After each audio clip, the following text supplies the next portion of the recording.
आपको इस कालखंड में देश की सेवा करने का मौका मिला है। आजादी के अमृत काल में देश के स्वाधीनता सेनानियों के सपनों को पूरा करने का दायित्व हम सभी पर है। हमारे पास समय कम है, लेकिन सामर्थ्य भरपूर है। हमारे लक्ष्य कठिन है, लेकिन हौसला कम नहीं है। हमें पहाड़ जैसी ऊंचाई भले चढ़नी है, लेकिन इरादे आसमान से भी ऊंचे, ज्यादा ऊंचे हैं।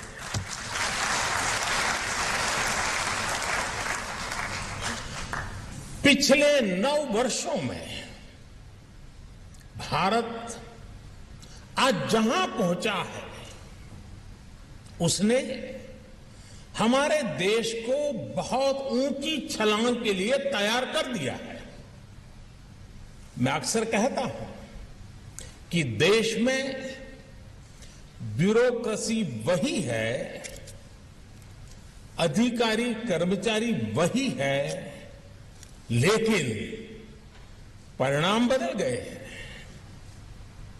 पिछले 9 वर्षों में भारत अगर विश्व पटल पर एक विशिष्ट भूमिका में आया है, तो इसमें आप सबका सहयोग बड़ा महत्वपूर्ण रहा है।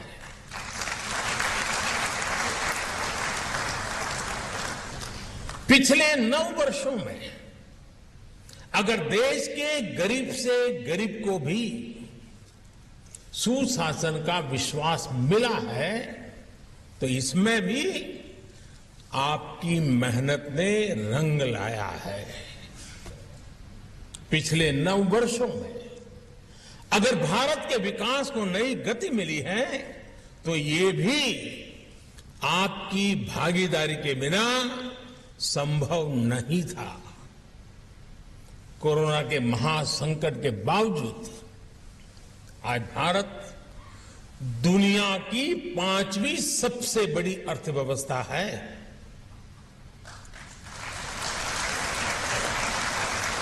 आज भारत फिनटेक वर्ल्ड में छाया हुआ है।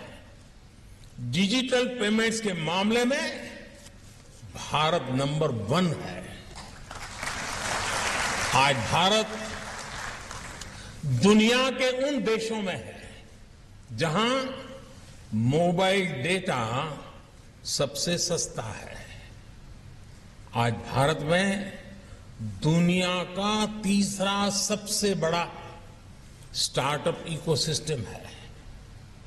आज देश की ग्रामीण अर्थव्यवस्था बहुत बड़े परिवर्तन के दौर से गुजर रही है।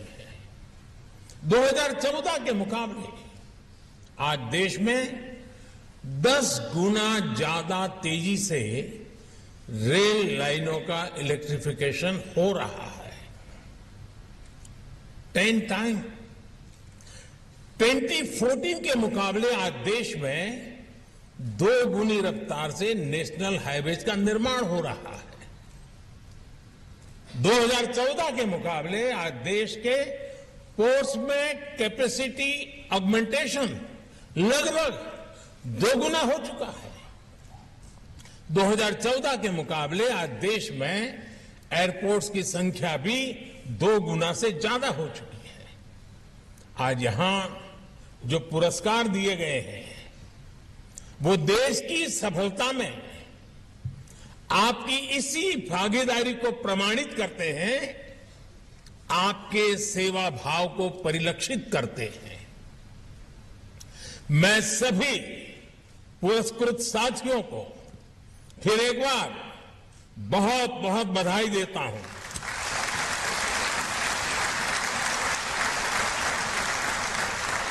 साथियों, बीते वर्ष 15 अगस्त को मैंने लाल किले से देश के सामने पंच प्राणों का आह्वान किया है।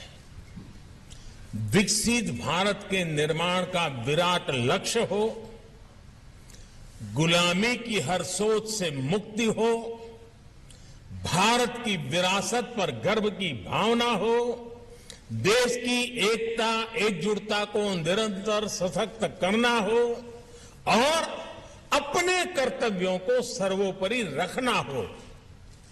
इन पंच प्राणों की प्रेरणा से जो ऊर्जा निकलेगी वो हमारे देश को वो ऊंचाई देगी जिसका वो हमेशा हकदार रहा है।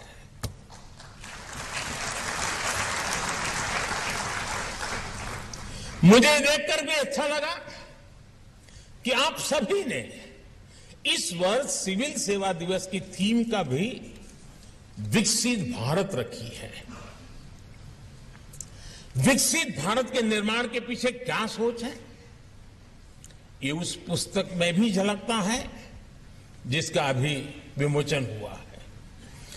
विकसित भारत सिर्फ आधुनिक इंफ्रास्ट्रक्चर या आधुनिक निर्माण तक सीमित नहीं है। विकसित भारत के लिए आवश्यक है भारत का सरकारी सिस्टम हर देशवासी की आकांक्षाओं को सपोर्ट करे।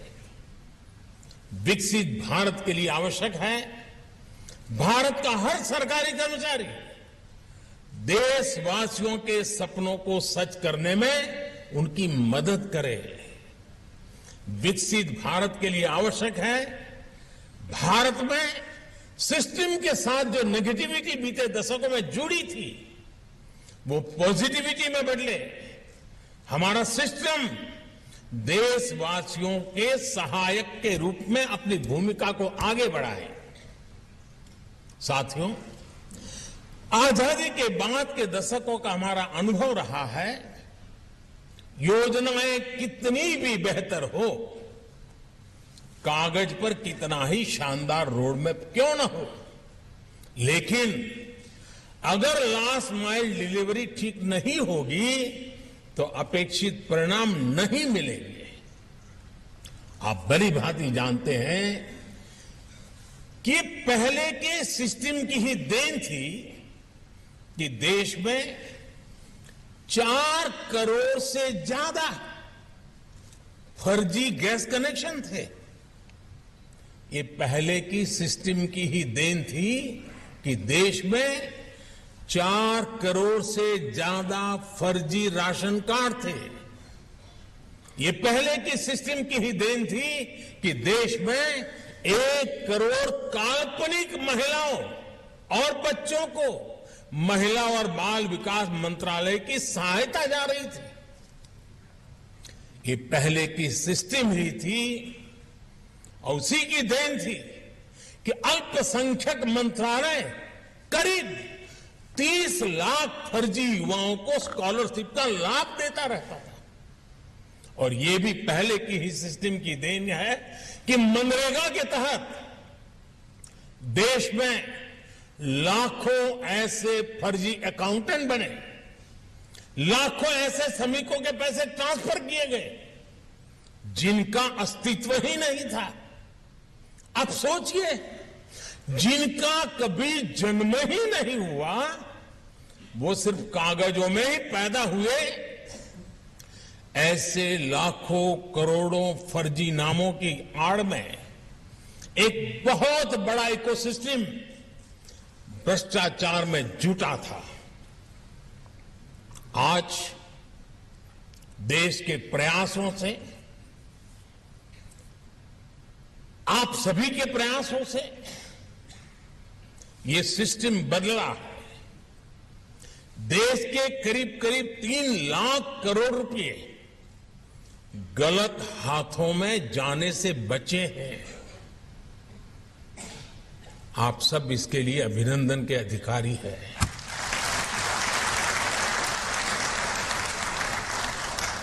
आज ये पैसे गरीबों की भलाई के काम आ रहे हैं, उनका जीवन आसान बना रहे हैं। साथियों, जब समय सीमित हो तो ये तय करना बहुत महत्वपूर्ण हो जाता है कि हमारी दिशा क्या होगी, हमारी कार्यशैली क्या होगी।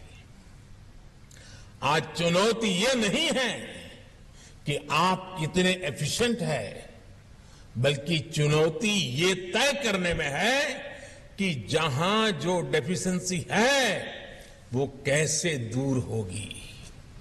अगर हमारी दिशा सही होगी तो एफिशिएंसी की स्ट्रेंथ बढ़ेगी और हम आगे बढ़ेंगे।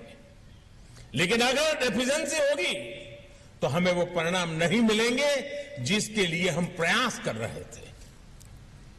आप याद करिए, पहले डेफिशिएंसी की आड़ में हर सेक्टर की छोटी से छोटी चीज को कंट्रोल करने के तरीके बनाए जाते थे, लेकिन आज वही डेफिशिएंसी एफिशिएंसी में बदली है। आज वही एफिशिएंसी पॉलिसी से जुड़ी छोटी सी छोटी बाधाओं को पहचान कर रही है ताकि उन्हें हटाया जा सके। पहले ये सोच थी कि सरकार सब कुछ करेगी, लेकिन अब सोच ये है कि सरकार सबके लिए करेगी।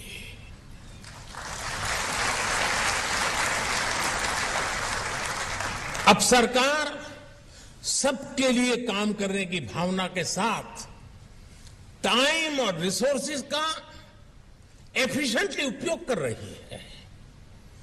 आज की सरकार का ध्येय है नेशन फर्स्ट, सिटीजन फर्स्ट। आज की सरकार की प्राथमिकता है वंचितों को वरीयता।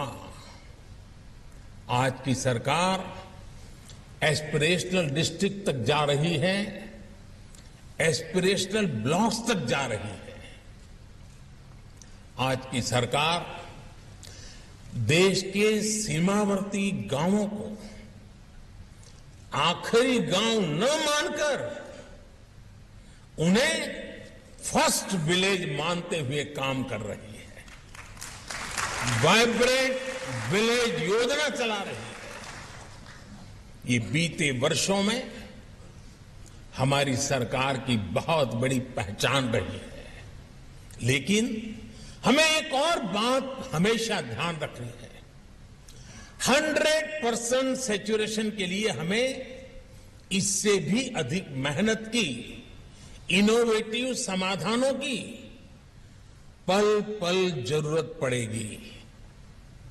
अब जैसे डिजिटल इंडिया का इतना व्यापक इंफ्रास्ट्रक्चर हमारे पास उपलब्ध है, इतना बड़ा डेटा सेट हमारे पास है, लेकिन अभी भी हम देखते हैं कि हर विभाग अपने अपने हिसाब से वही जानकारी, वही दस्तावेज मांगता है जो पहले से ही किसी न किसी डेटाबेस में मौजूद है। प्रशासन का बहुत बड़ा समय एनओसी, प्रमाण पत्र, क्लियरेंस, इन्हीं सब कामों में चला जाता है। हमें इनके सॉल्यूशन निकालने ही होंगे, तभी ईज ऑफ लिविंग बढ़ेगी, तभी ईज ऑफ डूइंग बिजनेस बढ़ेगा।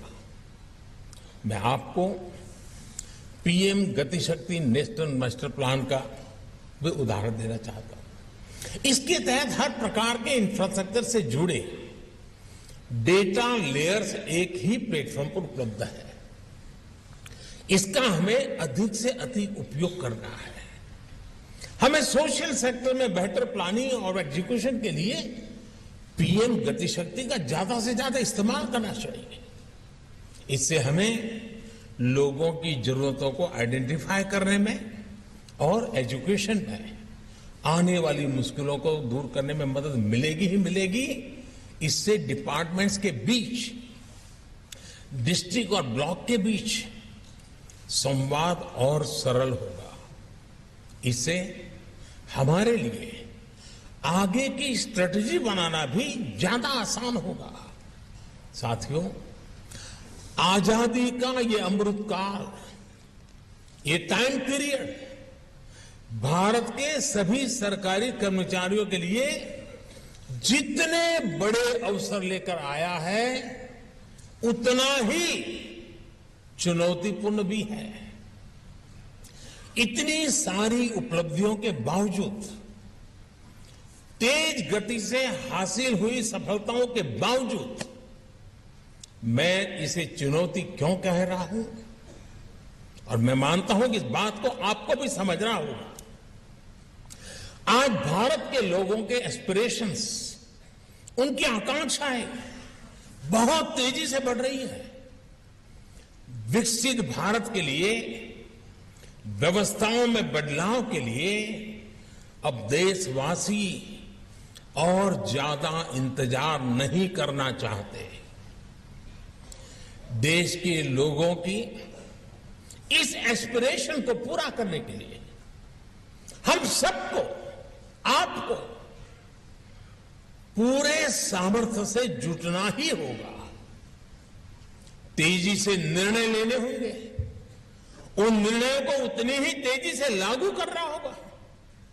और आपको एक और बात का ध्यान अवश्य रखना होगा कि आज, और ये मैं कह रहा हूं इसलिए नहीं, आप भी अनुभव करते होंगे, आज पूरे विश्व की भी भारत से अपेक्षाएं बहुत ज्यादा बढ़ गई हैं। दुनिया भर के एक्सपर्ट्स, विभिन्न अंतर्राष्ट्रीय संस्थाएं ये कह रही है कि भारत का समय आ गया है। India time has arrived. ऐसी स्थिति में भारत की ब्यूरोक्रेसी को एक भी पल गंवाना नहीं है। आज मैं भारत की ब्यूरोक्रेसी से, भारत के हर सरकारी कर्मचारी से, चाहे वो राज्य सरकार में हो या केंद्र सरकार में, मैं एक आग्रह जरूर करना चाहता हूं। देश ने आप पर बहुत भरोसा किया है, आपको मौका दिया है। उस भरोसे को कायम रखते हुए काम करिए। मैं आपसे अक्सर कहता हूं कि आपकी सर्विस में आपके निर्णयों का आधार सिर्फ और सिर्फ देश हित होना चाहिए। हो सकता है फील्ड में आपको किसी एक व्यक्ति के लिए कोई फैसला लेना हो, किसी एक समूह के लिए कोई फैसला लेना हो, लेकिन तब भी आप ये जरूर सोचें कि मेरे इस निर्णय से, निर्णय भले ही छोटा क्यों ना हो, मेरे इस निर्णय से देश का क्या भला होगा। यानी आपके लिए कसौटी देश हित ही है। और मैं आज भारत की ब्यूरोक्रेसी के लिए इस कसौटी में एक और बात जोड़ना चाहता हूं। मुझे विश्वास है आप इस कसौटी पर भी खरा उतरेंगे। साथियों, किसी भी लोकतंत्र में राजनीतिक दलों का बहुत महत्व होता ही है, और ये आवश्यक भी है, और ये लोकतंत्र की ब्यूटी है।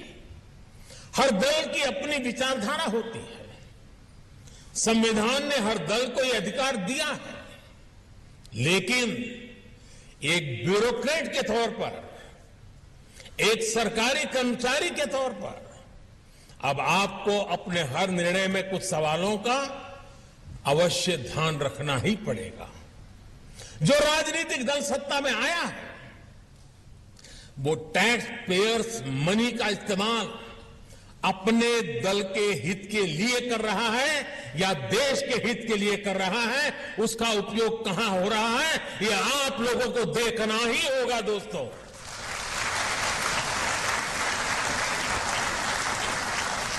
वो राजनीतिक दल अपने दल के विस्तार में सरकारी धन का उपयोग कर रहा है या फिर देश के विकास में उस पैसों का इस्तेमाल कर रहा है, वो राजनीतिक दल अपना वोट बैंक बनाने के लिए सरकारी धन लुटा रहा है या फिर सभी का जीवन आसान बनाने के लिए काम कर रहा है, वो राजनीतिक दल सरकारी पैसे से अपना प्रचार कर रहा है या फिर ईमानदारी से लोगों को जागरूक कर रहा है, वो राजनीतिक दल अपने कार्यकर्ताओं को ही विभिन्न संस्थाओं में नियुक्त कर रहा है या फिर सबको पारदर्शी रूप से नौकरी में आने का अवसर दे रहा है।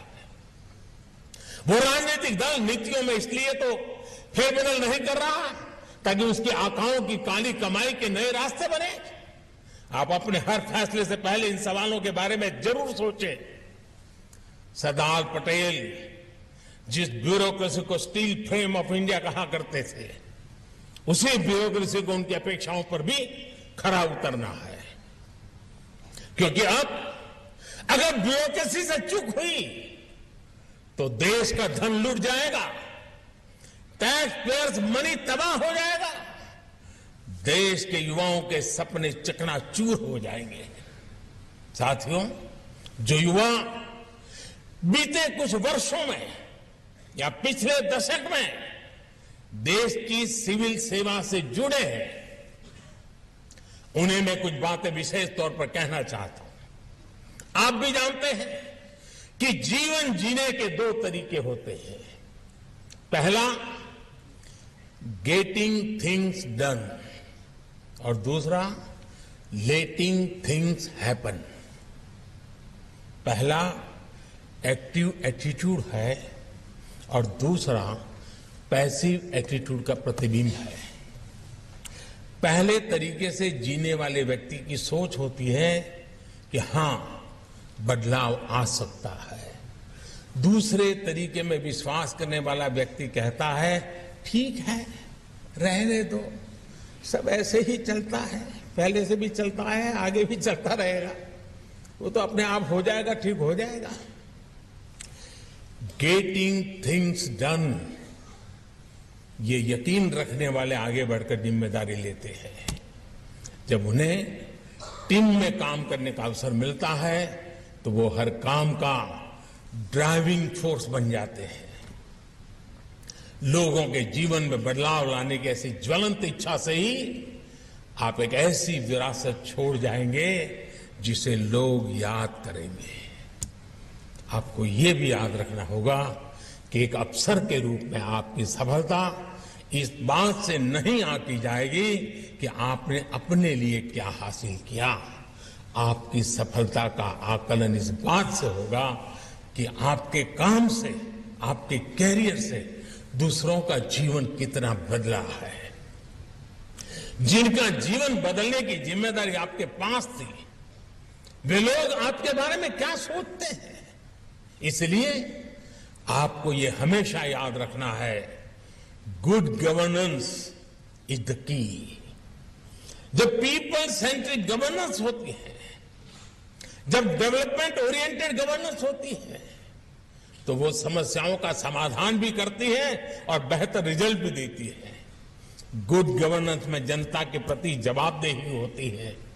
एक ही राज्य में एक जिला अच्छा परफॉर्म करे और दूसरा न करे तो इसके पिछले असली वजह गुड गवर्नेंस का अंतर ही होता है। हमारे सामने एस्पिरेशनल डिस्ट्रिक्ट्स का उदाहरण है। हमने जब जोश से भरे देश के युवा अफसरों को वहां नियुक्त किया, उन्हें गुड गवर्नेंस के लिए प्रेरित किया, तो नतीजे भी बेहतरीन आए। आज अनेक एस्पिरेशनल डिस्ट्रिक्ट्स डेवलपमेंट पैरामीटर्स में देश के दूसरे जिलों से भी बहुत अच्छा प्रदर्शन कर रहे हैं। जब आप इस पर फोकस करेंगे, पीपल्स पार्टिसिपेशन पर फोकस करेंगे, तो जनता में भी ओनरशिप का भाव, उसकी भावना और अधिक मजबूत होगी। और जनता जनार्दन किसी भी योजना की ओनरशिप ले लेती है तो अभूतपूर्व नतीजे आना सुनिश्चित हो जाता है। आप स्वच्छ भारत अभियान देख लीजिए, अमृत सरोवर अभियान देख लीजिए, जल जीवन मिशन देख लीजिए। इनकी सफलता का बड़ा आधार जनता द्वारा ली गई ओनरशिप है। साथियों, मुझे बताया गया है कि आप अपने जिले की आकांक्षाओं को ध्यान में रखते हुए एक डिस्ट्रिक्ट विजन एट 100 तैयार कर रहे हैं। ऐसा ही विजन पंचायत स्तर तक होना चाहिए। अपनी ग्राम पंचायत, अपने ब्लॉक, अपने डिस्ट्रिक्ट अपने राज्य में हमें किन सेक्टर्स पर फोकस करना है, इन्वेस्टमेंट को आकर्षित करने के लिए कौन कौन से बदलाव करने हैं, हमारे जिले, ब्लॉक या पंचायत में कौन से प्रोडक्ट्स हैं जिन्हें हम एक्सपोर्ट कर सकते हैं या उस स्तर तक ले जा सकते हैं, इनको लेकर एक स्पष्ट विजन हमारे पास होना चाहिए। आप अपने क्षेत्र में स्थानीय उत्पादों को बढ़ावा देने के लिए एमएसएमई और स्वयं सहायता समूहों के बीच कड़ियों को जोड़ सकते हैं। आप सभी के लिए लोकल टैलेंट को प्रोत्साहित करना, लोकल एंटरप्रेन्योरशिप को सपोर्ट करना, स्टार्टअप कल्चर को बढ़ावा देना, मैं समझता हूं कि ये समय की मांग है। साथियों, हेड ऑफ द गवर्नमेंट रहते हुए मुझे 20 साल से भी ज्यादा समय हो चुका है। आप में से कई लोग बरसों से मेरे साथ काम कर रहे हैं और मैं तो कहूंगा मेरा सौभाग्य है कि आप जैसे साथियों के साथ मुझे काम करने का अवसर मिला है। आप जानते हैं कि मैंने हमेशा कैपेसिटी बिल्डिंग पर कितना जोर दिया है। मुझे खुशी है कि आज आप सब सिविल सर्वेंट के बीच मिशन कर्मयोगी एक बड़ा अभियान बन चुका है। मिशन कर्मयोगी का मकसद है सिविल सर्वेंट्स के फुल पोटेंशियल का उपयोग करना। कैपेसिटी बिल्डिंग कमीशन इस अभियान को पूरी मजबूती से आगे बढ़ा रहा है। मेरा यह भी मानना है कि ट्रेनिंग और लर्निंग कुछ महीनों की औपचारिकता बनकर नहीं रहनी चाहिए। इसलिए ट्रेनिंग और लर्निंग से जुड़ा क्वालिटी मटेरियल हर जगह हर समय उपलब्ध हो, इसके लिए आई गॉट प्लेटफॉर्म बनाया गया है। अब सभी नए रिक्रूट्स को आई गॉट पर कर्मयोगी प्रारंभ के ओरिएंटेशन मॉड्यूल के साथ भी ट्रेन किया जा रहा है। साथियों, बीते वर्षों में सरकार ने ब्यूरोक्रेसी को एक और बंधन से मुक्ति दिलाई है। ये बंधन का प्रोटोकॉल और हायरार्की का बंधन। आप जानते हैं कि हायरार्की के बंधनों को तोड़ने की शुरुआत भी मैंने खुद की है। मैं लगातार सेक्रेटरी से लेकर के असिस्टेंट सेक्रेटरी तक से मिलता हूं। मैं ट्रेनी अफसरों के साथ मुलाकात करता हूं। हमने डिपार्टमेंट के भीतर हर किसी की भागीदारी बढ़ाने के लिए नए आइडियाज के लिए केंद्र सरकार में भी चिंतन शिविर को बढ़ावा दिया है। हमारे प्रयासों से एक और बड़ा बदलाव आया है। पहले वर्षों तक राज्यों में रहने के बाद ही अधिकारियों को डेपुटेशन पर केंद्र सरकार में काम करने का अनुभव मिलता था। ये किसी से और किसी ने नहीं सोचा होगा कि अगर इन अधिकारियों के पास केंद्र सरकार में काम का अनुभव ही नहीं होता तो वो केंद्र के प्रोग्राम्स को जमीन पर लागू कैसे करेंगे। हमने असिस्टेंट सेक्रेटरी प्रोग्राम के जरिए इस गैप को भी भरने का प्रयास किया। अब युवा आईएएस अपने कैरियर की शुरुआत में ही केंद्र सरकार में काम करने का, उनके अनुभव लेने का मौका मिलता है। सीनियर मोस्ट लोगों के साथ उसको कुछ सीखने को मिलता है। हमें इस तरह की इनोवेशंस को आगे बढ़ाना है। इन प्रयासों को परिणामों के लिए और शिखर पर ले जाने के लिए निरंतर कोशिश करनी है। साथियों, विकसित भारत के लिए 25 वर्षों की अमृत यात्रा को देश ने कर्तव्यकाल माना है। आजादी की शताब्दी, देश की स्वर्ण शताब्दी तब होगी जब हम कर्तव्यों को पहली प्राथमिकता देंगे। कर्तव्य हमारे लिए विकल्प नहीं, संकल्प है। ये समय तेजी से बदलाव का समय है। आपकी भूमिका भी आपके अधिकारों से नहीं, आपके कर्तव्यों और उनके पालन से तय होगी। नए भारत में देश के नागरिक की ताकत बढ़ी है, भारत की भी ताकत बढ़ी है। इस नए उभरते भारत में आपको अहम भूमिका निभाने का अवसर मिला है। आजादी के 100 साल बाद जब इतिहास आकलन करेगा तो आपके पास अवसर है कि उसमें एक प्रमुख नाम आपका भी हो। आप गर्व से ये कहें कि मैंने देश के लिए नई व्यवस्थाओं के सृजन में भूमिका निभाई है, व्यवस्थाओं को सुधारने में बड़ी भूमिका निभाई है। मुझे विश्वास है कि आप सभी राष्ट्र निर्माण में अपनी भूमिका को विस्तार देते रहेंगे। कैपेसिटी बिल्डिंग हर पल हमारी कोशिश रहनी चाहिए, खुद के लिए भी, साथियों के लिए भी और व्यवस्था के लिए भी। हमें उत्तरोत्तर नई ऊंचाइयों को पार करने की स्थितियों को प्राप्त करते ही रहना होगा। मुझे विश्वास है कि सिविल सर्विस डे ये वार्षिक रिचुअल नहीं है, ये सिविल सर्विस डे संकल्पों का समय है।